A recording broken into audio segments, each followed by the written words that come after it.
Once upon a time, it was not so very long ago either, a little boy named Neville lived with his people in a house which was almost in the country. That is to say, it was just at the edge of the city, and at the back of the house was a rather large hill, which was quite bald. Neville, who was fond of playing by himself, would often wander to the top of the bald hill, and if he stood right on top of it and looked one way, toward the east, he could see right over the city, with all its tall buildings and domes and spires and smoking chimneys. But looking the other way, to the west, he could see for miles over the beautiful country, with its green fields and orchards and white roads and little farmhouses. One evening Neville was playing alone on the top of the hill, when he noticed that one of the very finest sunsets he had ever seen was just coming on. The sky in the west, away over the broad country lands, was filled with little clouds of all sorts and shapes, and they were just beginning to take on the most wonderful colours.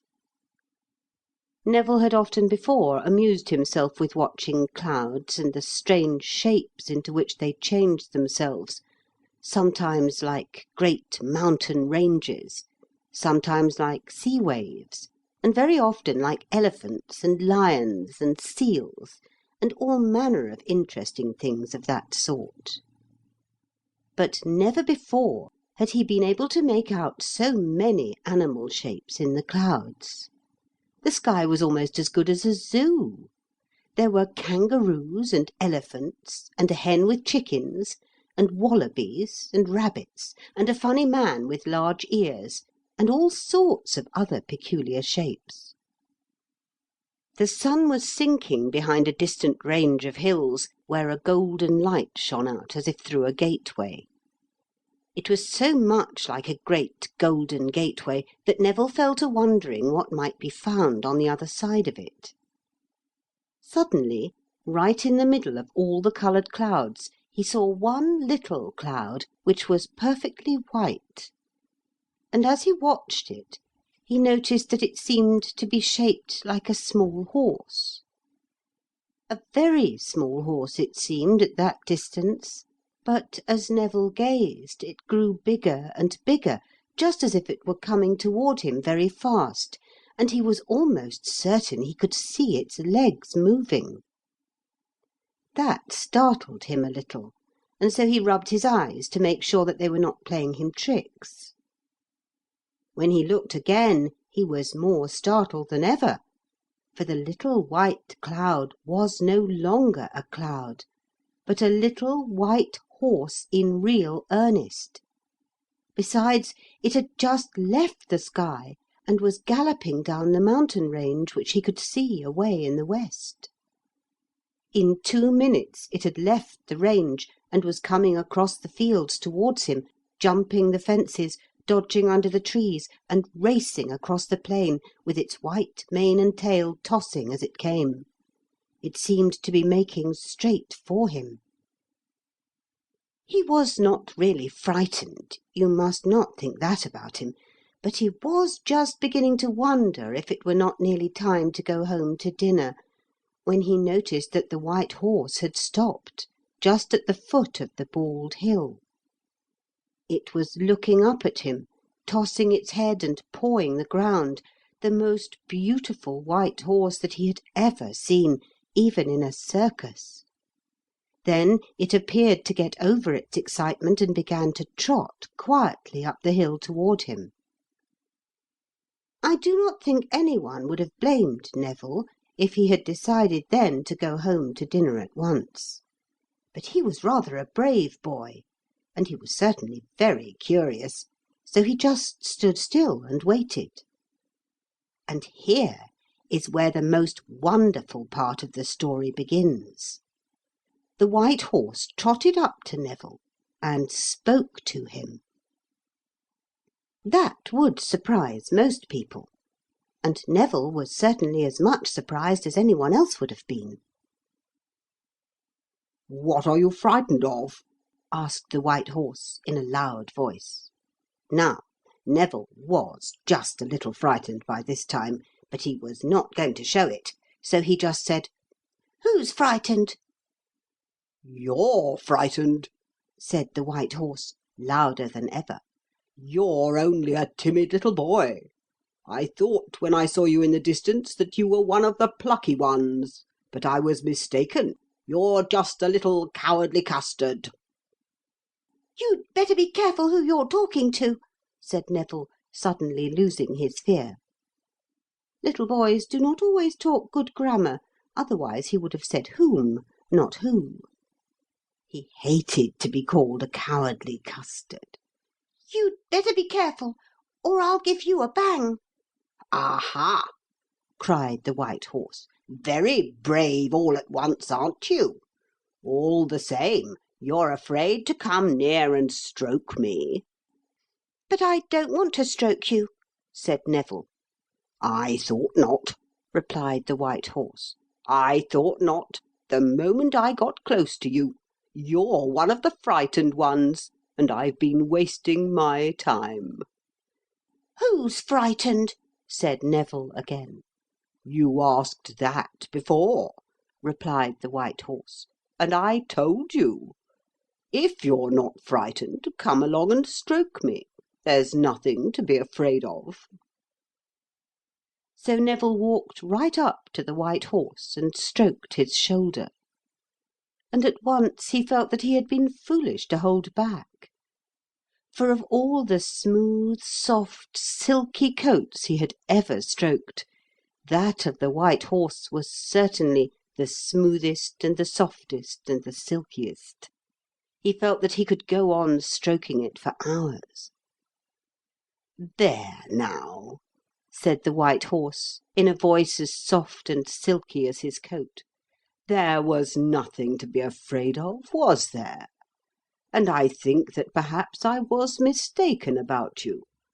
I rather think you might be one of those daring boys that one reads about in stories. What about jumping on my back for a little ride?" Neville ceased to stroke the white horse and drew back a little. "I'm afraid they'll be expecting me home for dinner," he said. "I'm very pleased indeed to have met you." Neville was always a polite little boy. "The very thing!" cried the white horse. "Jump on my back and I'll take you home. You liked stroking me, didn't you? Well, that's nothing to the ride you will enjoy, simply nothing. Why, all the boldest riders in the world would give their ears just for one little ride on my back. Now then, 1, 2, 3, and up you go." Then, before Neville quite knew what he was doing, he made a little run and leapt up astride of the white horse. "I live just over there," said Neville, pointing towards his home. But before he could say knife, or even scissors, supposing he had wished to say either of these words, the white horse laughed a nasty hollow laugh, sprang upwards from the ground, and was soaring through the air toward the dying sunset, right away from home and dinner. Neville clung on tightly, for he was so high above the earth that to fall off would mean the end of him. And far beneath him he saw the green fields and the white road, which now seemed like a mere thread. "That's not fair! Whoa back! Whoa back!" he shouted to the white horse. But the white horse made no reply. Indeed, he seemed suddenly not so much like a white horse as like a white cloud shaped like a horse, and Neville saw that he no longer sat upon the horse's silky coat, but upon something soft and downy like a white fleece, and it was slightly damp. Then he knew that he was riding upon a cloud, and as it was quite absurd to go on talking to a cloud, he ceased to cry out. He just sat tight and wondered what would happen next. He was high over a farmhouse now, one that he used to see from the Bald Hill. He knew it by the tall pine trees that grew round it, and down in the farmyard he saw a man with a bucket going out to feed the calves. Neville called loudly to him, but the man did not even look up. Now he was far beyond that farmhouse and above an orchard, where he saw the fruit trees standing in straight rows, and a few seconds later the mountain range was beneath him, and Neville knew that the cloud that looked like a horse was making straight for the Golden Gateway, which was now glowing dully in a grey sky. He was riding into the sunset. Swiftly as the wind that drove it, the cloud horse drifted over the mountain range.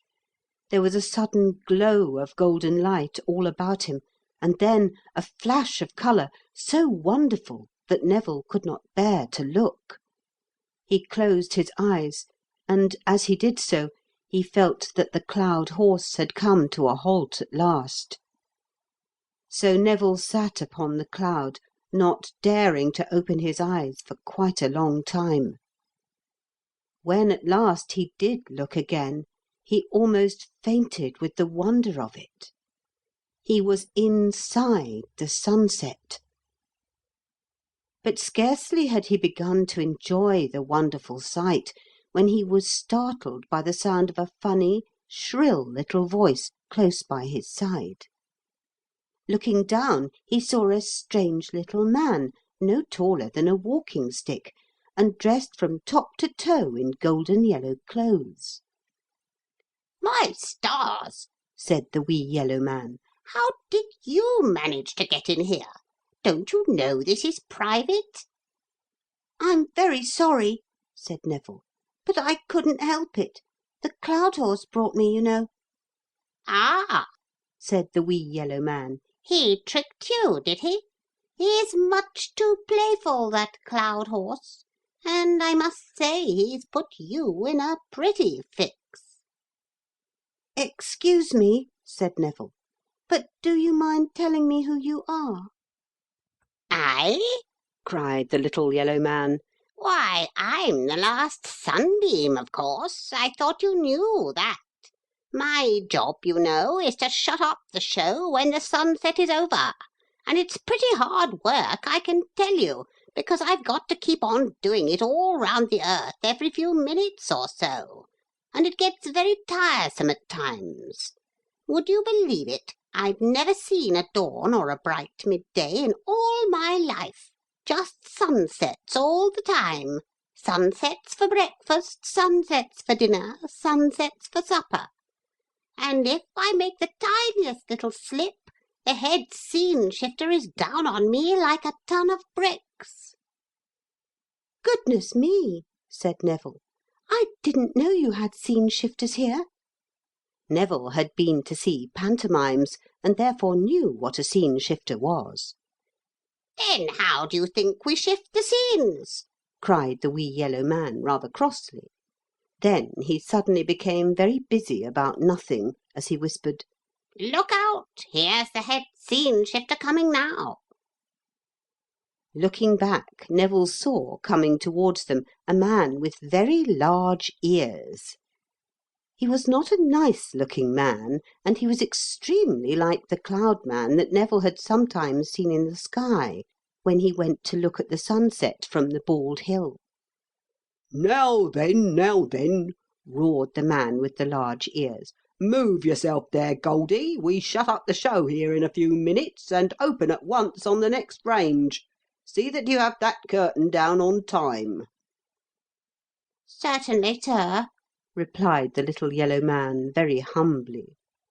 Then the man with the large ears noticed Neville for the first time.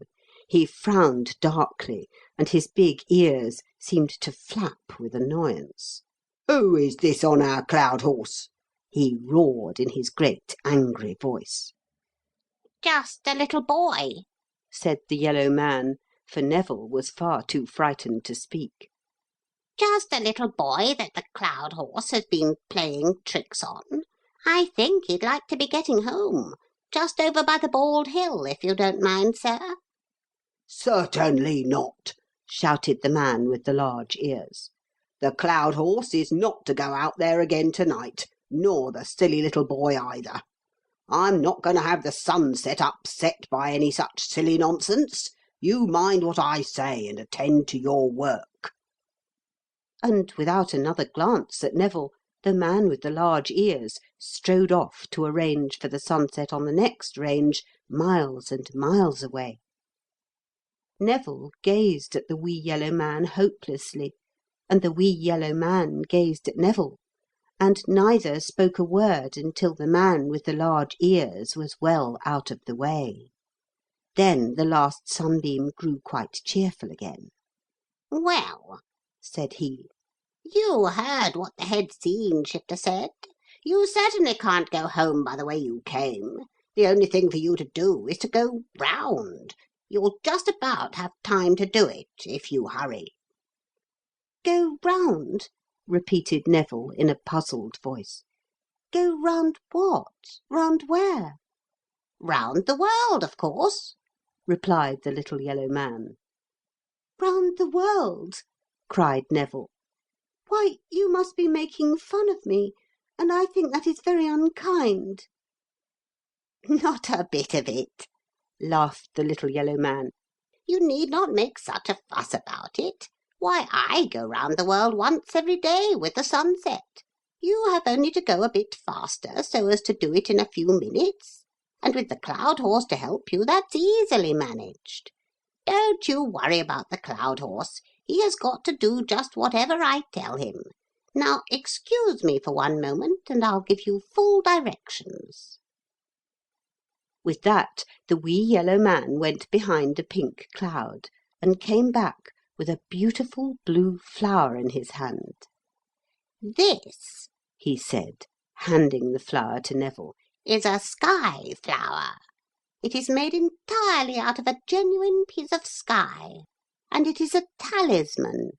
That's a longer word for charm, you know, which takes you free round the world.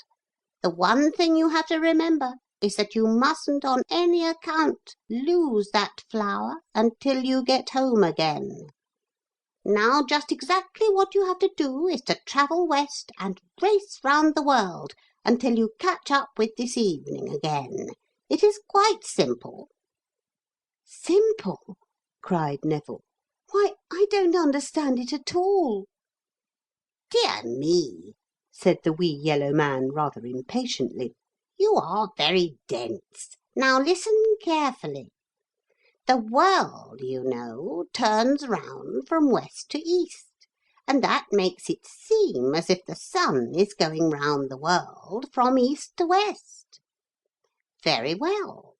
So what you have to do is to ride west upon the cloud horse much faster than the sun appears to travel, and catch him up again before he gets well away from here.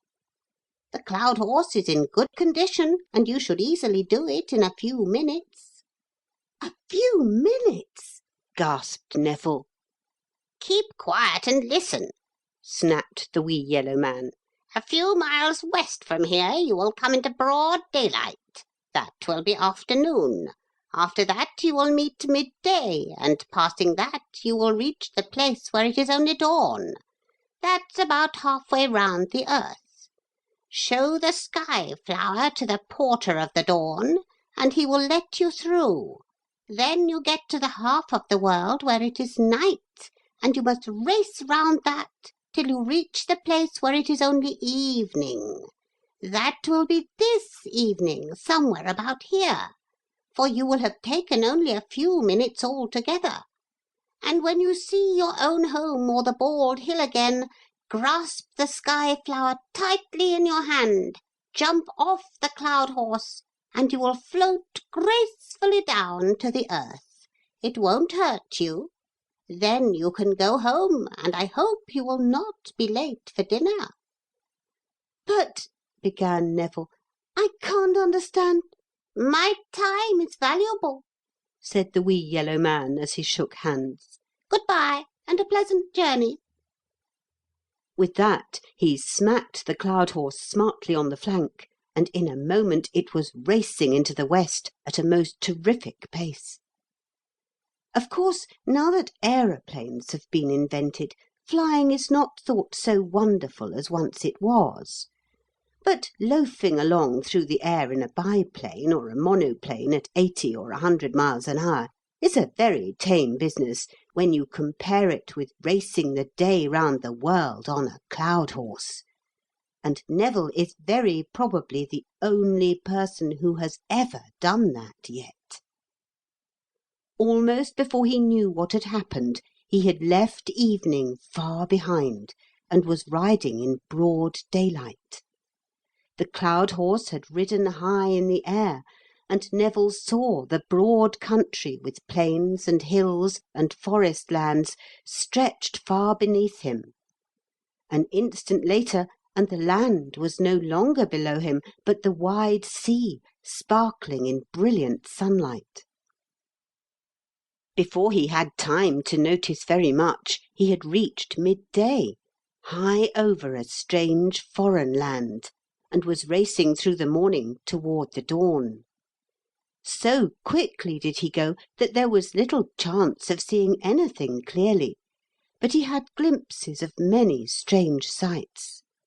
Many ships he saw upon the sea, small ships and stately steamers, crawling over the ocean like strange water beetles. Once, as the cloud horse drifted low, Neville saw a beautiful sailing ship with all sails set and strange-looking men upon the deck. They looked very like pirates, and perhaps they were. But Neville had no time to make sure, for the very next minute he was over a wild land where he saw a horde of black men with spears and clubs hunting an elephant through a clearing in a great jungle. As he looked, the elephant turned to charge the hunters, but what happened then Neville did not see, for in a moment more he was above a great city, with crowds of people in the streets, people dressed in strange bright-coloured clothes, and there were bells ringing and whistles blowing. Then a great desert spread beneath him, with no living thing in sight but a great tawny lion prowling over the sand. Then came the sea again, and more ships. And the lights began to grow dim, for he was nearly halfway round the earth, and was approaching the dawn. Dimmer grew the light, and dimmer yet, just as though evening were coming, and before him Neville saw the dawn like a silvery gateway in the sky. Straight toward it the cloud horse rushed, and stopped so suddenly that Neville almost fell off. "What's all this? What's all this?" cried a small voice, and Neville saw beside the silver gateway a little man dressed from top to toe in silver grey. It was the porter of the dawn, sometimes called the first sunbeam. Before Neville could answer, the little grey man had caught sight of the sky-flower. "Ah, you have the talisman," said he. "Pass in, and don't stop to gossip, because I'm very busy this morning. A pleasant journey," he added, as he smacked the cloud horse on the shoulder, and in an instant Neville had passed through the dawn and plunged into the night. It was a dark night with no moon, for the sky was overcast with dense clouds. Above these the cloud horse flew, and overhead Neville saw the rushing stars, and below only the blackness of heavy clouds. But more often the cloud horse flew low, and then there was little to be seen. By the lights of moving ships Neville knew that sometimes he was above the sea. Sometimes twinkling lights in towns or solitary farms, or the sudden blaze of a great city told him that the land was beneath him. Once through the blackness he saw a great forest fire upon an island, and the light of it lit up the sea and showed the natives crowded upon the beach and in the shallows, and some making off in canoes. Then darkness swallowed the cloud horse again, and the blazing island was left far behind. After that Neville began to feel a little drowsy. Perhaps he did sleep a little, for the next thing he saw was a faint light in the sky before him, as though the dawn were coming. But he knew it must be the evening, because he was coming back to the place from which he had started, and was catching up with the sun. You see, he had only been gone a few minutes. The cloud horse flew very low now, and rapidly the darkness grew less. Then, long before he expected it, Neville saw the roof of his own home below him. He could see the garden in the twilight, and his own dog sniffing about among the trees as though in search of him. Neville began to think about jumping now, and he was rather nervous. He might land softly, and he might not. He only had the wee yellow man's word for that. Then, to his horror, he saw that they had passed his home and were over the bald hill. There was no time to lose. The cloud horse was taking him into the sunset again, and if he did, what would the head scene shifter say then? So, grasping the sky flower very tightly, Neville closed his eyes and jumped. He half expected to fall quickly and be dashed to pieces upon the earth, but instead he floated in the air like a feather, swaying and drifting and slowly sinking all the time towards the ground. It was a very pleasant sensation indeed. The bald hill was beneath him as he came slowly down, down, down. He could see the cloud horse, now little more than a small white speck, rushing on to catch the sunset, and still he sank down ever so slowly towards the top of the bald hill. His little dog had caught sight of him now, and came rushing out the gate and up the bald hill, barking loudly. And he kept on sinking nearer to the earth, down, down, nearer and nearer, and then, quite suddenly, he seemed to forget everything.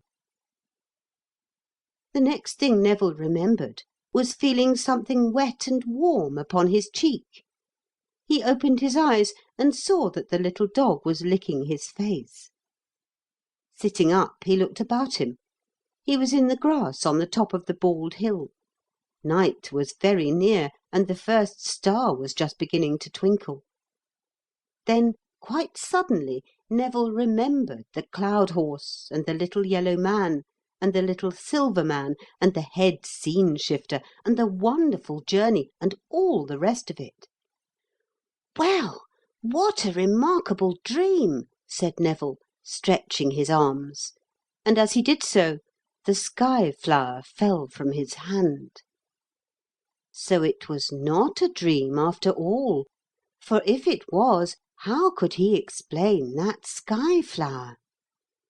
He picked it up and carried it very tenderly as he set off home to dinner, his little dog trotting at his heels. "What a beautiful flower!" said Neville's mother when he got home. "Wherever did you get it?" "It is a piece of the genuine sky," said Neville proudly, as he gave it to her. His mother smiled at him as she said, "That is a very nice thing to say, and it certainly does look like a little piece of the sky. But of course it couldn't possibly be a real piece." Then Neville knew that if he were to tell the story of his wonderful ride, and tried to explain that he had been right around the world since he went out to play, his parents would find it very, very hard to believe. So he said nothing, but ate a very good dinner. But Neville's mother put the flower in a vase upon the mantel, and to this day it is still there, as fresh and bright as ever. It will not fade. Neville's mother thinks that it is a very strange and wonderful thing, and so it is. Since that day, when Neville goes to the top of the bald hill to watch a sunset, he is almost sure that just as the golden light is fading, he can see a little yellow man by the gateway, and it seems to him that the little yellow man waves a cheery greeting. But whether this is so or not, Neville always waves back, and he feels very happy to think that he has a good friend inside the sunset.